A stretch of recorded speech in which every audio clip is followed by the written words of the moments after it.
അസ്സലാമു അലൈക്കും വറഹ്മത്തുള്ളാഹി വബറകാതുഹു. ബിസ്മില്ലാ വൽഹംദുലില്ലാ വസ്സലാത്തു വസ്സലാമു അലാ റസൂലില്ലാഹി സ്വല്ലല്ലാഹു അലൈഹി വസല്ലം വ ആലിഹി വസ്വഹ്ബിഹി അജ്മഈൻ. ഇന്നലെ നമ്മൾ അക്രമം വലിയ തെറ്റാണ് എന്നും ഒരിക്കലും അള്ളാഹു ഇഷ്ടപ്പെടാത്തതാണ് എന്നും ആക്രമിക്കപ്പെട്ട ആൾ അള്ളാഹുവിലേക്ക് കൈയുയർത്തിയാൽ അത് പെട്ടെന്ന് അള്ളാഹു സ്വീകരിക്കുമെന്നും ഒക്കെ ഇന്നലെ പറയുകയുണ്ടായി. ഇന്ന് അതിൻ്റെ മറ്റൊരു ഭാഗമാണ്. അക്രമം നടക്കുന്നത് കാണുമ്പോൾ നമ്മൾ കൈകെട്ടി നിൽക്കാൻ പാടില്ല. അക്രമത്തെ പ്രോത്സാഹിപ്പിക്കാനും അക്രമം അങ്ങ് നടക്കാനും നമ്മൾ വിടാൻ പാടില്ല. നമ്മളെ കൊണ്ട് ആകുന്നത് നമ്മൾ ചെയ്യണം. അതാണ് ഹാഫിദ് ഓതിയ ആയത്തിൽ പറഞ്ഞത്. വലാ തർക്കനു ഇലല്ലദീന വലമു ഫതമസ്സകുമുന്നാർ വമാലക്കും മിൻ ദൂനില്ലാഹി മിൻ ഔലിയാ സുമ്മ ലാ തുൻസറൂൻ. എന്താ അല്ലാഹു പറയുന്നത്? വലാ തർക്കനു ഇലല്ലദീന വലമു, അക്രമികളായ ആളുകളിലേക്ക് നിങ്ങൾ ചായരുത്, അവരെ കൂടെ സപ്പോർട്ട് ചെയ്യരുത്, അക്രമത്തിന് നിങ്ങൾ പ്രോത്സാഹിപ്പിക്കരുത്, അക്രമത്തിന് നിങ്ങളുടെ ഭാഗത്ത് നിന്നുള്ള പ്രേരണയോ പ്രചോദനമോ ഉണ്ടാകരുത്. നിങ്ങൾ അവിടെ ഇടപെടണം. ഇല്ലെങ്കിൽ ഫതമസ്സകുമുന്നാർ, നരകം നിങ്ങളെയും തേടിയെത്തും. അള്ളാഹുവിന്റെ ഭാഗത്ത് നിന്നുള്ള ഒരു സഹായവും നിങ്ങൾക്ക് ഉണ്ടാകൂല. സുമ്മ ലാ തുൻസറൂൻ, പിന്നെ നിങ്ങൾക്ക് സഹായം കിട്ടുകയില്ല. അള്ളാഹു അതാണ് പറയുന്നത്. ഒരിക്കലും അക്രമം നടക്കുന്നത് കാണുമ്പോ നമ്മൾ അവിടെ വെറുതെ നിൽക്കാൻ പാടില്ല. മഹാനായ റസൂലുള്ളാഹി സല്ലല്ലാഹു അലൈഹി വസല്ലം പഠിപ്പിച്ചു, ഉൻസുർ അഹാക ളാലിമൻ ഔ മദ്ലൂമ. നബി തങ്ങൾ പറയുന്നത്, ഉൻസുർ അഹാക, നീ നിന്റെ സഹോദരനെ സഹായിക്കണം. ളാലിമൻ, ഓൻ അക്രമിയാണെങ്കിലും സഹായിക്കണം.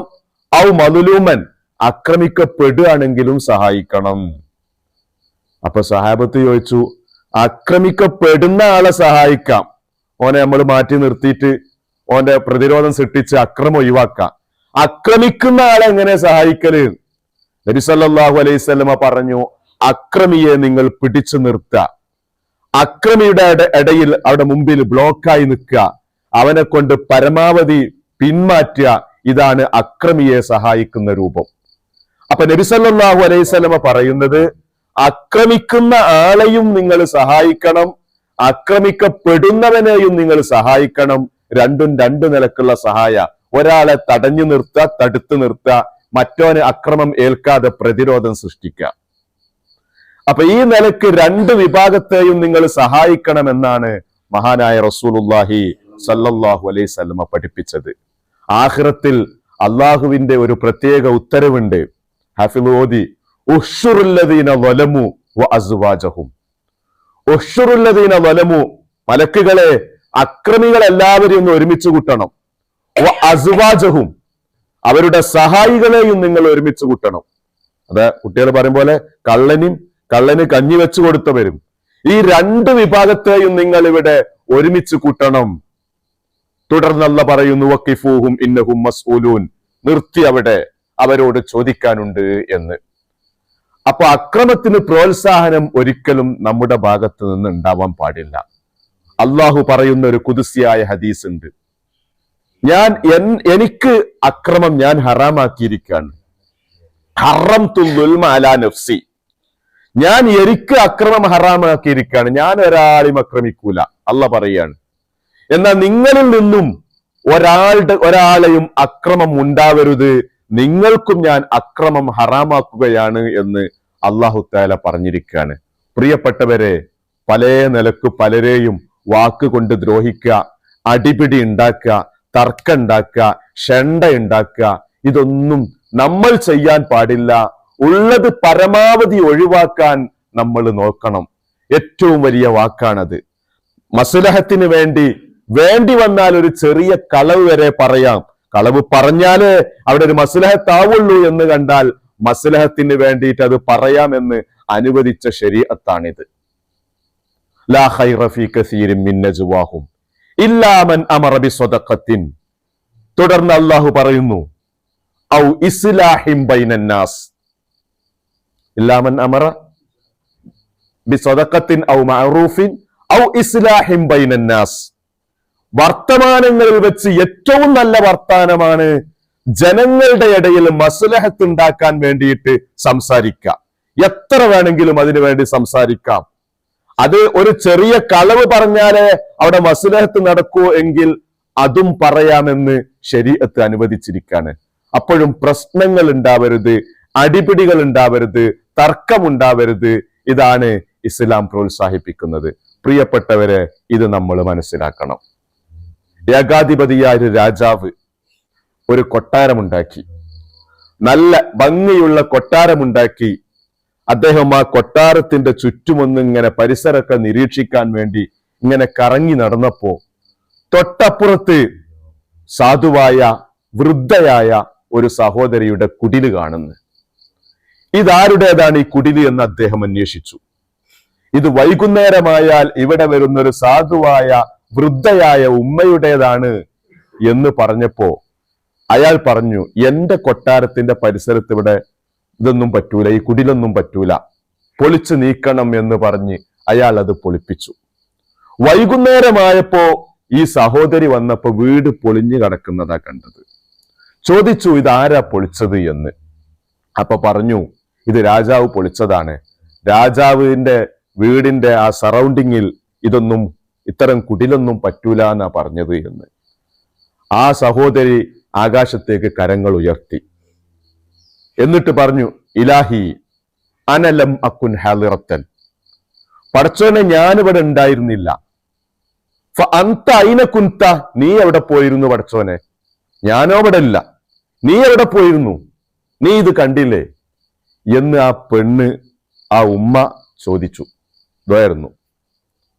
അല്ലാഹു തആല ഉടൻ ജിബ്രീൽ അലൈഹി സ്വലാത്തു വസ്സലാമിനോട് പറഞ്ഞു, ആ വീട്, രാജാവിന്റെ ആ കൊട്ടാരം, അവനും അവന്റെ ആളുകളും അതിൽ അന്തിയുറങ്ങുന്ന സമയത്ത് പൊളിച്ചു കളയണമെന്ന് അള്ളാഹു ഓർഡർ ഇടുകയും ജിബ്രീൽ അലൈഹി സ്വലാത്തു വസ്സലാം അങ്ങനത്തെ ഒരു സമയത്ത് ആ വീട് പൊളിച്ചിടുകയും ചെയ്തു എന്ന് ചരിത്രത്തിൽ കാണാം. ആക്രമിക്കപ്പെട്ട ആള് ദ്വാരുന്നാൽ ഉത്തരം കിട്ടും. അത് ഓരോരുത്തരും അനുഭവിക്കുന്നുണ്ടാകും, ഞമ്മക്കറിഞ്ഞോളണമെന്നൊന്നുമില്ല.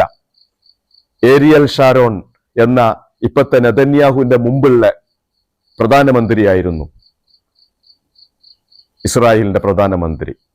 15 വർഷത്തിലധികം കോമയിലായിരുന്നു അദ്ദേഹം കടന്നിരുന്നത്. അപ്പൊ അങ്ങനെയൊക്കെ ഓരോരുത്തരും അനുഭവിക്കും. ആക്രമിച്ചാൽ പിന്നെ മർദ്ദിതരുടെ ദുആ അള്ളാഹു പെട്ടെന്ന് സ്വീകരിക്കും എന്നാണ്. വലിയൊരു പ്രശ്നമാണ്. കിസ്റ രാജാവ് തന്റെ മകനെ പഠിപ്പിക്കാൻ വേണ്ടി ഒരു അധ്യാപകനെ വെച്ചു. രാജാവിന്റെ മോനാണ്, രാജപുത്രനാണ്, രാജകുമാരനാണ്. മകനെ പഠിപ്പിക്കാൻ വേണ്ടി ഒരു അധ്യാപകനെ വെച്ചു.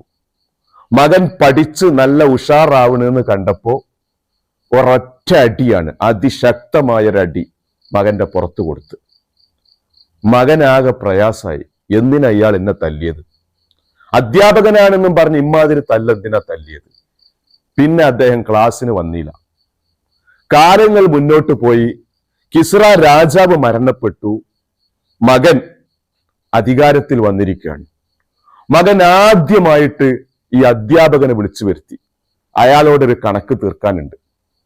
വിളിച്ചു വരുത്തിട്ട് ചോദിച്ചു, ലിമ ലറബ്തനി യൗമ കദാ ലർബൻ വജിഅ, എന്തിനാണ് നിങ്ങൾ അന്ന് ആ രൂപത്തിൽ വേദനിക്കുന്ന ഒരു അടി എന്നെ അടിച്ചത്?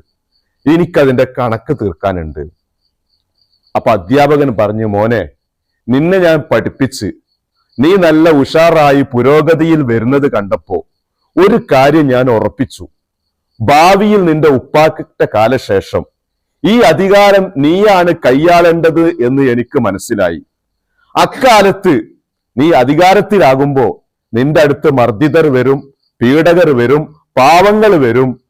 അവരൊക്കെ വരുമ്പോ നീയോ നിന്റെ പട്ടാളക്കാരോ അവരെ മർദ്ദിക്കുമ്പോ അടിയുടെ വേദന എന്താ എന്ന് നിനക്കും കൂടി ഒരു ഓർമ്മ വേണം.